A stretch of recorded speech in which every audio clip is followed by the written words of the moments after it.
Mawabwino ndi nthawi ya nkhani kuno ku MBC ndipo muli ndi ine Romeo Umali kumapoyamba na imitu yake. President Mutharika akuyembekezeka kutsogolera mwambo opereka nyota kwa asilikali ankhondo amene atsiriza maphunziro awo. Boma latsimikiza kuti silimanga olemba nkhani mu zaka zisanu za ulamuliro wa Profesa Mutharika. Bungwe la UNDP lakhazikitsa ntchito ya pafupifupi 520 million kwacha yopititsa patsogolo ntchito za malonda ndi zosamala chilengedwe.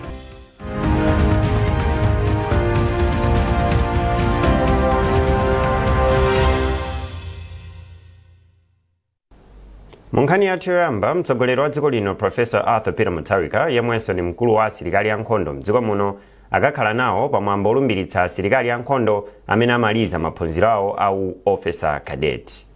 Mwambowu uchitikira pa bwalo la Malawi Armed Forces College MAFCO m'boma la Salima.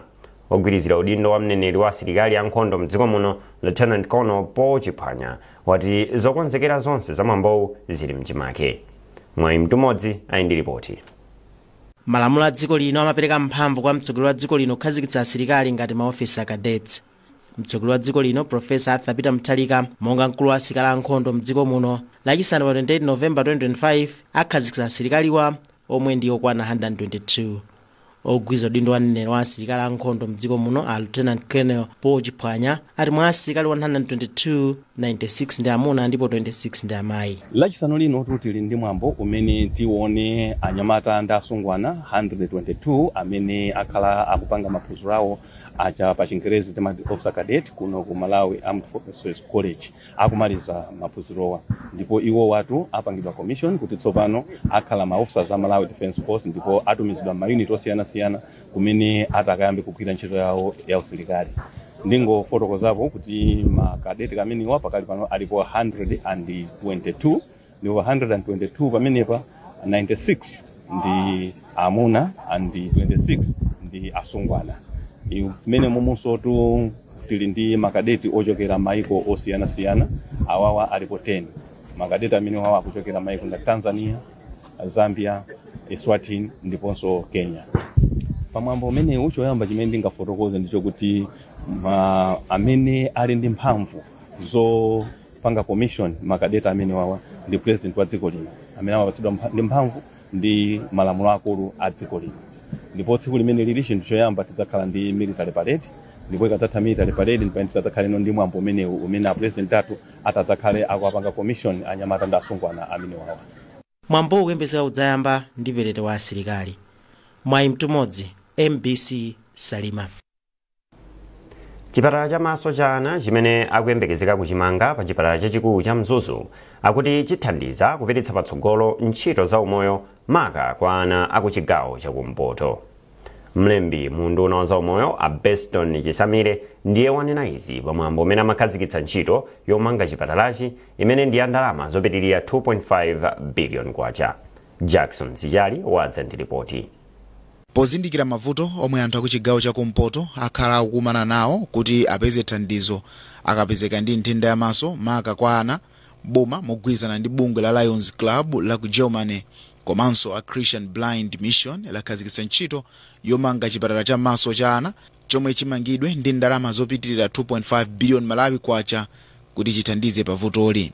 Mlembi ku unduna wa zaumoyo Beston Chisamire wati ntchitoyi idzathandiza ana ambiri kuti apeze thandizo mosavuta zomwe zidzathandiziranso kupititsa patsogolo ntchito zaumoyo mchigawochi. Chipatala chimene chikayamba kugwira ntchito anthu akuno ku Mzuzu ndi maboma ogundizana nawo kuno ku Mpoto athandizika kwambiri.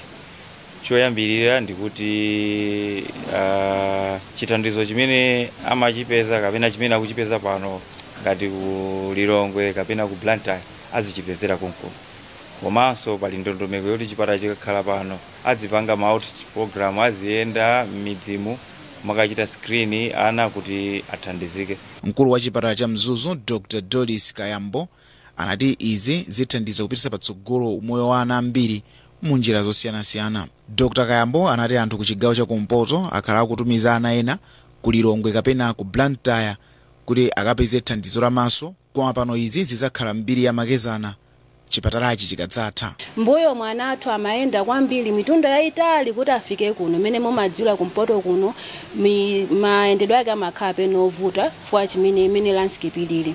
Koma panopo ndibwa kwa project iyi tasiya kutumiza ana ku Blantyre fwa kwamba akabwera kuno kuti kana kuti mwana uyuyu kafunika operation kapena chithandizo chapadera timatumiza ku Blantyre chipatala cha Queen's Best Hospital kumene kuli munthu mmodzi amene ali wankulu kapena specialist wakumatenda ana kapena nkhani za operation ana amaso.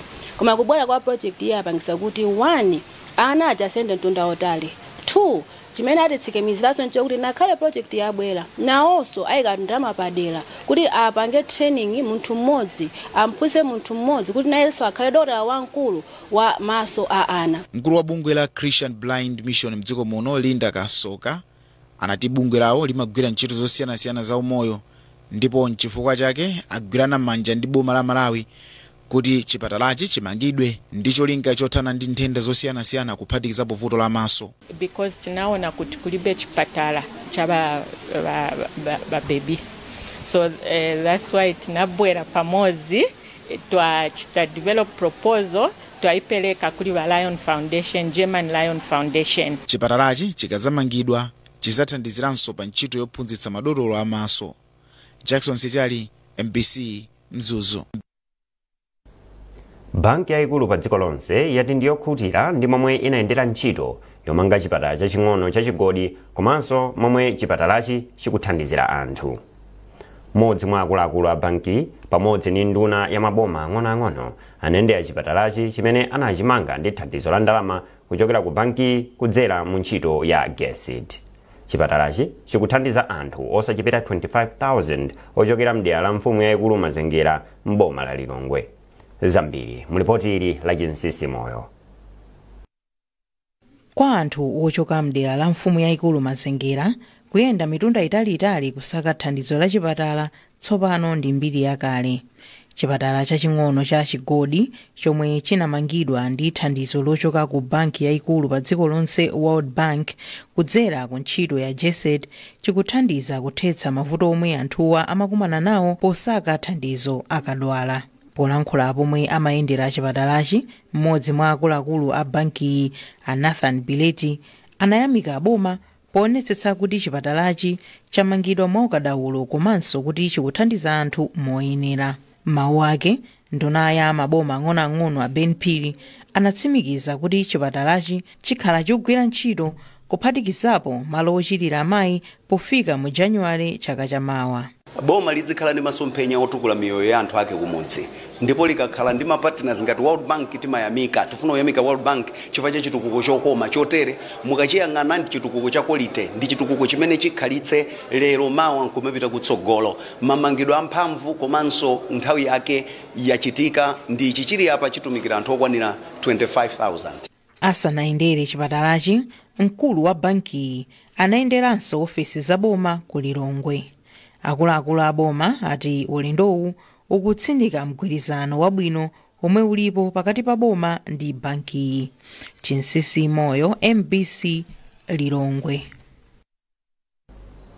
Nduna yazofalitsa nkhani a Shadrack Namalomba yati boma silimanga olemba nkhani aliyense amene akugwira ntchito yake mu zaka zisanu za ulamuliro wa Professor Arthur Peter Mutharika.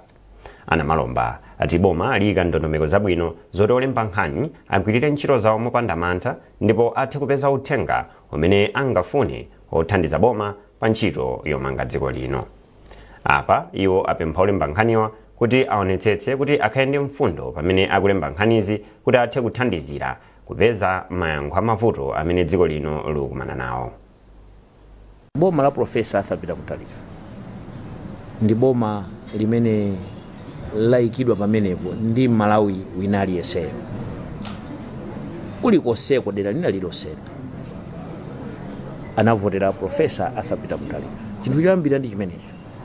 Pozindikira chimenechi icho ndiye kuti nonkofunika kuti aliyenseyo kaya iweyo malemba ndi wozolembalemba ukhale ndi mwayi ndi danga lakuti kutha kugwira ntchito yako ndi kulemba bwinobwino opanda kuopsezedwa. Komanso mu manifesto ya DPP mmenemo His Excellency Professor Arthur Peter ananena kuti palibe munthu wina aliyenseyo amangidwe chifukwa chakuti kapena walemba zinthu za ndale kapena walemba zinthu zina zake. Kungopempha memapemphera tikamalemba tidzilemba kuti ifeyo ndife Malawi, mmene mwanena kuti ndikalilole ifeyo ndife Malawi, ndiye tikalemba kunyozetsa dziko lako lomwe kuti tsopano ndalama zija kuchoka kunja zibwera bwanji, kwenanga ma investor aja akubwera kuti adzathandizira kugwira ntchito Malawi muno abwera bwanji popeza ife tanyozetsa dziko lathu lomwe. Ndiye pena tikamalemba tidzilemba ndi responsibility, timaona kuti izi ndezikula kuyika izizo, komano kodi tingapange bwanji mmene nafotokozera muja, komano kukulimbikitsani ndi kuvomereza pano kuti boma la Professor Arthur Peter Mutharika liwonesetsa kuti wina aliyense ufulu wa kulemba usaphwanyiridwe ayi. Sitikufuna kuti tizimva kuna kuti ndipo ine ngati ndili minister wa information komanso uthenga ndikupereka umechokera kwa president athu His Excellency Professor sakulimanga wina aliyense, sakunzunza wina aliyense. Chimene wakungopempha ndi chakuti patriotism, kondani dziko lanu, zolakwikazo tizizinena tizizikonza, ndipo nkumapereka so izi zolakwika apa koma kuti tizikonze timaganizira kuti a president mutapanga zakuti mumaganizira kuti ino anduna kanda agriculture mutapanga zakuti koma zinthu zalakwika pakuti. Alimi omwe ali mu EDD Salima awalangiza kuti adikirire mvula yodzalira mbewu yokwanira kuti igwe asanayambe kudzala mbewu m'minda yawo. Mlangizi wamkulu wa zaulimi mu EDD Ruben Banda anena izi pamene mboma la Salima munagwa mvula yochepa masiku apitawa. Ludovico Nyirenda wadzandiza mbiri. Nyengo ya dzinja yayamba ndipo maboma ambiri ayamba kulandira mvula. Salima ndi boma limodzi mwa maboma mdziko muno lomwe linalandira mvula posachedwapa. Ngakhale izi zili choncho, mlangizi wamkulu wa zamalimidwe mboma la Salima Ruben Banda alangiza alimi kuti atsabyale msanga mbewu zawo kamba kuti mvulayo ndiyochepa, koma atsabyale mwezi wa mawa mvula ikayamba kugwa yambiri. Mvula imene talandira isi mvula ine kuti alimi angadzalire chifukwa si mvula ndiyokwanira iyayi. Tikatenga ndi za nyengo tinawuzidwa kuti mvula yodzalira enieni idzabwera wiki ya namba 2 ya December. Ndiye panopa sitinganene tiyalimbikitsa alimi athu adzale, panopa mkungu alimbikitsa kuti amalizitse kukonzekera minda mawo kuti ikadzabwera mvula yodzalira enieniyo aliyense adzakhala ali munda ukadzala ncholinga kuti adzagwiritsa ntchito chinyezi chidzabwera nthawi imeneyi. Samson Chirambo, mlimi wa mudzi mwa akawanga mfumu yaikulu Karonga boma la Salima, ati iwo akudikira mpaka mvula yambiri itagwa. Abo basinadzala mfuna ndambere aonaka chifukwa last year mvula inaonetsa kuti yabwera moyambiri ya November anthu ambiri adadzala, koma mpaka idadzasiya kudutsa mawiki angapo chimanga amene adayambira kudzala chimanga ichi chidaonongeka adadzala mvula imadzabwera kama December, so tudikira kaitione kuti mvula. Koma Rafael Chongwa omwe amalima mbewu zawo mbali mwa mtsinje kwa a group Mayade mfumu yaikulu Karonga anati iwo adzithirira mbewu zawo kuti zikule bwino. Mvula ikumagwa mwanjomba, that's why malipeza papata yambapo mwasangasanga ena sakudzala my favorite isazaka zakusiyana timadziwa kuti ndimba mwati muja tikadza after muna 2 weeks ngakhale chaka sinabwere chimanga chichita survive. Malingana ndi ripoti yochokera ku nthambi yona za nyengo mdziko muno la Meteorological Services la chaka chino, boma la Salima mvula yambiri ikuyembekezeka kugwa pakati pa mwezi wa Disemba. Ludovico Nyirenda, MBC Salima. Mukone yankhanizi kuchokera kuno ku MBC, tiyentonenso mitu yake.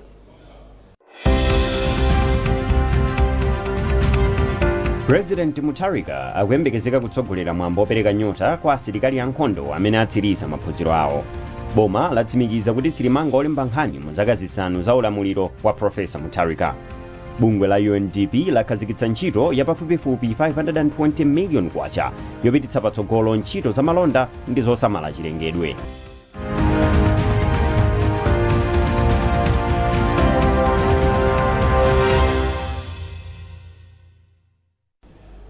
Popitirira nkhanizi, ndondomeko ya Green Transition Facility imene ili pansi pa bungwe la United Nations Development Program UNDP yati kufuna kupititsa patsogolo ntchito za malonda zosamala chilengedwe ndi cholinga chofuna kuthana ndi mavuto amene dziko la Malawi likumana nalo. Mmodzi mwa akuluakulu ku bungwe la UNDP Asinzia Tese ati cholinga cha thandizoli limene ndi la ndalama zosachepera 520 million kwacha ndi kuthandizira kuchepetsa mavuto azachuma komanso achilengedwe. Trinity Kaphantengo ali ndi ripoti. Pamene dziko la Malawi likulimbana ndi mavuto osiyanasiyana odzakamba kakusintha kwa nyengo, ndondomeko ya Green Economic Transition Facility ikuthandiza mabizinesi osiyanasiyana okhazikika omwe akuthana ndi mavuto osiyanasiyana kudzera ku ndalama zomwe zimaperekedwa pamene project ya bizinesiyo yasankhidwa. Malinga ndi mmodzi mwa akuluakulu ku bungwe la United Nations Development Program, Asinzia Tese ati thandizoli likuthandizira mabizinesiwa kusintha miyoyo ya anthu imene ikukhudzidwanso kamba kakusintha kwa nyengo, kuguga kwa nthaka komanso mavuto azachuma. Daniel Besi omwe ndi mmodzi mwa akuluakulu ku banki ya German Development Bank ati dziko la Germany kudzera ku banki ya German Development Bank KfW ndilodzipereka kugwira ntchito limodzi ndi dziko la Malawi pothandizira ndondomeko zomwe dziko la Malawi likutsogoza. Poyankhulapo, Abelias Unyolo omwe anapeza thandizo kuchokera ku ndondomekoyi ati iwo akwanitsa kusintha moyo wawo komanso madera ozungulira kamba kokulitsa bizinesi yawo ndi thandizoli. Unyolo alimbikitsanso anthu ochita mabizinesi osiyanasiyana kuti alembere mwayiwu pamene akhoza kukhala nawo mgulu la anthu omwe angathandizidwe. Project iyi yatapindula kwambiri monga ngati kampani. Tinalibe kuthekera kuti tingagule zipangizo zopangira fertilizer ameneyu pakamodzi. Koma no funding imene tithandiza kuti tigule machine amene tidzitha kumusintha fertilizer kupita ku mibulu, komanso kuti tikhale ndi factory imene tidzitha kusungira komanso kupangira fertilizer ameneyo. Kupindula sikwa ife tokha komanso community imene tikuwapatsa fertilizer ameneyo ali mosiyanasiyana amene akulandira fertilizer wathu apindulanso pa zokolola zawo, komanso ma sales agent amene alogula ndi ogulitsa apezanso ntchito kuchokera ku project imene iyi. Anthu amene takhala nawo amene timapanga nawo ma demonstration amene ali malidi farmers apindulanso ku project imene iyi. So kupindula sikwa ife tokha monga ngati company komanso community. Anthu wa mabizinesi osiyanasiyana akulimbikitsidwa kulembera nawo mwayiwu omwe wakhazikitsidwa pa 26 November 2025 kulekezera pa 10 January 2026. Ndondomeko ya Window 2 Round 3 ili pansi pa bungwe la UNDP ndipo yakhazikitsidwa ndi thandizo la ndalama zochokera mdziko la Germany kudzera ku bank ya German Development Bank. Trinity Kaphantengo, MBC, Lilongwe. Apolisi mdziko muno atsindika kuti iwo angotenga chilolezo choti afufuze agalu amene anasowa ku nyumba ya boma ya Kamuzu Palace molingana ndi umboni omwe yemwe akumuganizira pa nkhani anapereka.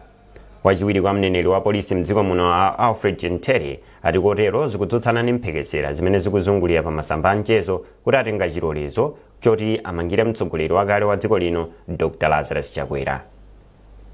Pali nkhani yomwe ife apolisi tikufufuza imene ndi kubedwa komanso kuonongeka kwa katundu wina ku nyumba ya chifumu ya Kamuzu Palace imene ili ku Lilongwe. Nde pali munthu wina yemwe wamangidwanso amene akuyankha milandu imene ali ku khoti pakadali pano nkhani imeneyo, ndipo mwina sitingakambe zambi zokuza nkhani imeneyo, koma chilolezo yomwe chinalipo ndicho kangofufuza kuona kuti agalu ena amene anasowa kumeneko akupezeka pati.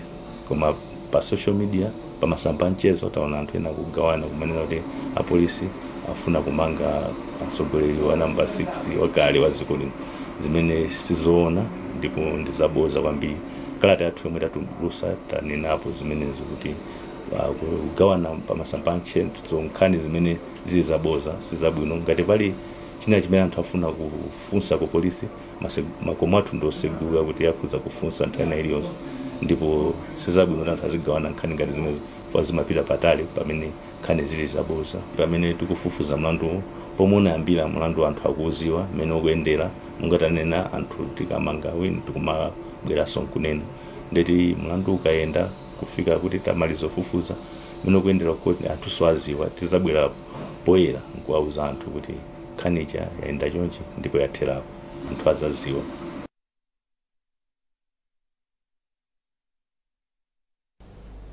Nduna za mtengatenga ndizo mangamanga Feston Kaupa yati boma lisaka ndalama zonjezera kuti limazitse ntchito ya malo poyimirira ndi kukwerera sitima ya m'madzi imene yangotsala pang'ono kumalizika. Zambiri mu ripoti ili. Nduna ya zamaulendo a Feston Kaupa amayankha mafunso omwe aphungu anapereka ku nduna wawo pa nkhani zosiyanasiyana zokhudza mayendedwe apamadzi. Phungu wa zilumba zalikoma ndi chizumulu Charles Chilambula anapempha unduna wa zamayendedwe kuti uonetsetse kuti ubweretsenso sitima ya pamadzi MV Chilembwe kuti idzithandizira sitima ya Ilala pa ulendo wake wa pamadzi. Iwo apemphanso boma kuti lionetsetse kuti lamaliza ntchito yomanga malo okochezerapo sitima zapamadzi kulikoma. Charles Chilambula anati ntchito iyi inkayembekezeka kutha zaka zitatu zapitazo. Limankhula pa nkhani ya jet ndi ya sitima kulingana ndi kuti monga anthu okhala pa chilumba ndi zimene tikudalira kwambiri. Jet ndi ngati bridge imene imako sitima ikatenga anthu kuntunda. So tikufuna boma litamaliza mwachangu. Ngozi imene inachitika mu April pa 12 inachitika chifukwa choti jet sigwisidwa ntchito. Inakhala kuti jet igwisidwa ntchito ngozi imene isinakachitika. Miyoyo 11 imene ichebwezi ili moyo kufika lero. Then mayikumbusa nyumba kunena kuti nkhani zakulikoma nthawi zambiri timaona ngati pamakhala kulekelera kwambiri. Nkhani ya sitima chibwerere ni sitima 1951 boma silikukuleko sitima. Pakali panopa sitima yathu libe wireless message ndeti communication ndiyovuta kankhala kuti pa nyanja pa network palibe. Koma poyankhapo mmawawo nduna ya zamaulendo a Feston Kaupa anati boma lili ndi ngongole ku kampani ya Motor Angel zokwanira 4 billion kwacha yomwe inkamanga malowa. Iwo anati ali mchembekezo kuti ntchito yomanganso malowa iyambanso kamba kuti zokambirana pakatali pano zili mkati. Ife tikukambirana ndi akunduna zachuma kuti tifunefune 10% imeneyi tiyapase. A Motor Angel panopa akukamba kuti ndalama zimene angafune ndi pafupifupi 4 billion kwacha tiyapase kuti abwererenso akamalizise ntchitoyi. Ngati ungakhalenso kuti zisalirapo zina zoti tiyapase izo tikhoza mawu zawapasa pambuyo pakumaliza ntchitoyi. Tili chikhulupiriro kuti titachita zimenezi tithandizirako anthu akulikoma ndi kuchizumulu ngakhalenso anthu akuntunda kuno amene amapita kukapanga mabizinesi osiyanasiyana kuchilumba cha likoma ngakhalenso chizumulu. Akaupa anafotokozeranso nyumba ya malamulo kuti pakatali pano boma likukonza zoti sitima ya Ilala yomwe yakhala ikuyenda pamadzi apa nyanja ya Malawi kwa zaka 74 ipume tsopano. Iwo anati izi zikuchitika atikamba kuti sitimayi yakhalitsa ndipo yagwira ntchito kwa zaka zochuluka. Iwo anaonjezanso kuti zokambirana pakatali pano zili mkati ndi aini yake ya sitima ya pamadzi ya Chilembwe pofuna kuonetsetsa kuti ulendo wa pa nyanja ya Malawi uli bwino. Ndine Charles Wahara, MBC Lilongwe. Bungwe la Center for Human Rights and Rehabilitation CHRR latsindika kufunika kufikira ndi kuphunzitsa achinyamata mozama zakuipa kochita ziwawa maka pa nthawi ya chisankho. Mkulu wa bungweli Amaiko Kayatsa ati ndondomekoyi ndiyothandiza popereka chitsanzo cha chisankho cha mtendere chimene chinachitika pa 16 September. Catherine Banda walemba ripoti ili. Akayatsa omwe ndi mkulu wa bungwe la CHRR ati bungweli linachititsa mkumanowu pofuna kuunika momwe chisankho chidayendera pa nkhani za bata ndi ziwawa ndi kuona zomwe zidathandizira kuti pakhale bata ndinso kuona zofowoka zomwe zidachititsa ziwawa mnyengo yokonzekera chisankho. Iwo ati zisankho zina za mbuyomo zimakumana ndi mchitidwe wa ziwawa omwe amakolezera ndi achinyamata ndipo zidachititsa bungwe lawo kukhazikitsa ndondomeko yomwe cholinga chake kunali kufikira achinyamata pa nkhani zopewa ziwawa mnyengo ya chisankho. Akayatsa ati akuganiza kuti ndondomekoyo idathandiza pomwe ati tsiku la chisankho ndinso chisankho chitachitika kunalibe nkhani za ziwawa zambiri poyerekeza ndumwe zimakhalira m'mbuyomu. Ndikufunikira kwambiri kuti achinyamata akhale patsogolo chifukwa pamene timamba project yathu tidachita kafukufuku amene anaonetsa kuti zachipolowe zimachitika kwambiri chifukwa cha achinyamata awa amagwiritsidwa ntchito ndi anthu ena andale kuti azisokoneza misonkhano ya zipani zina komanso kuchita zinthu zosokoneza. Ndiye tinaona kuti mpofunikira kuti achinyamata awa tiwafikire tiwaphunzitse kuwazindikiritsa ubwino kuti asunge bata ndi mtendere komanso kuti athe kufikira nzawo kuwazindikiritsa za ubwino wokhala ndi zisankho za bata ndi mtendere. Mmodzi momwe anatenga nawo mbali pa mkumanowu Mason Kumbwa ndipo amaphunzitsanso achinyamata ena kuipa kwa ziwawa wati ndondomekoyo inathandiza popeza amafikira achinyamata ndi mavuto omwe amatsata ziwawa pandale omwe ndikuphatikizapo kukumana ndi lamulo. Ambiri after kuphunzitsidwa za mchitidwe oyipa okhuzana ndi ziwawa nthawi ya makampeni like tinawaphunzitsa kuti ukachita ziwawa ukapanga involve mziwawa izizi utha kupereka faini yokwana 10 million kapena kukhuzupira kundende ndoti apapo ngati unali mwana wa skulu yako ikhuzupira pansi nde anyamata ambiri anasinthidwa after ataphunzitsidwa. Bungwe la CHRR linakhazikitsa ndondomeko yomwe pa Chingerezi amaitcha Rise for Peace, yomwe ikufuna kulimbikitsa achinyamata kusunga bata ndi mtendere mnyengo ya chisankho. Catherine Banda, MBC Lilongwe. Munkhani za masewero, timu ya FCB Nyasa Big Bullets yalimbitsa loto lake lopikisana nawo pa ukatswiri wa mpikisano wa TNM yatagonjetsa timu ya Kamuzu Barracks ndi zigoli ziwiri kwa du pabwalo la Lilongwe, pabwalo la Sivo ku Lilongwe. Emmanuel Chikonso wadza ndi zambiri. Timu ya Nyasa Big Bullets inaonetsa kuti ndi imodzi mwa matimu omwe ali ndi chidwi chofuna kupikisana nawo pa ukatswiri wa mpikisano wa chaka chino wa TNM Super League itagonjetsa timu ya Kamuzu Barracks ndi zigoli ziwiri kwa du. Adali Chikumbutso Salima yemwe adamwetsa chigoli choyamba asadagoletse Babatunde kuti Nyasa Big Bullets isogole ndi zigoli ziwiri pakutha kwa chigawo choyamba. Chipambanochi chachititsa kuti timu ya Nyasa Big Bullets ichotse timu ya Mighty Wanderers pamwamba pa mpikisano wa TNM Super League ndi mapointi okwanira 56 pa masewero okwanira 24, ndipo timu ya Mighty Wanderers ndiyo ikutsatira pa mndandanda ndi mapointi okwanira 55 itasewera masewero okwanira 23. Othandizira mphunzitsi wa timuyi a Gilbert Chirwa ati mtunda ukadalipobe ndipo iyi si nthawi yoti timuyi ikondwere m'malo mwake ichilimike. Mphunzitsi wa timu ya Kamuzu Barracks a Nicholas Muhango ati zomwe timuyi idasewera zidali zosemphana ndi zomwe iwo adakonzekera kuti adzachite m'masewerowa.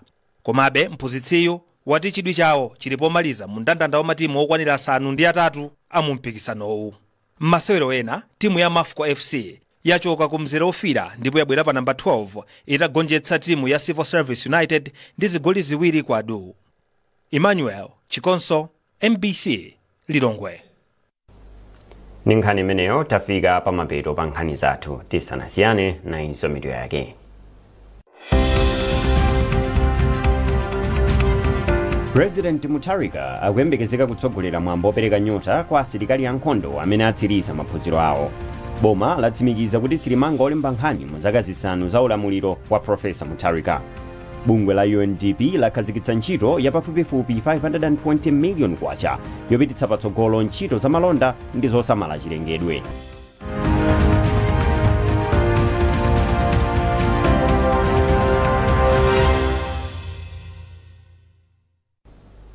Pezani nkhanizi ndi zina zambiri popita pa mbc.mw kapena MBC Digital pa Facebook, Instagram komanso X. Munali ndi ine Romeo Umali. Khalani ndi tsiku lopambana.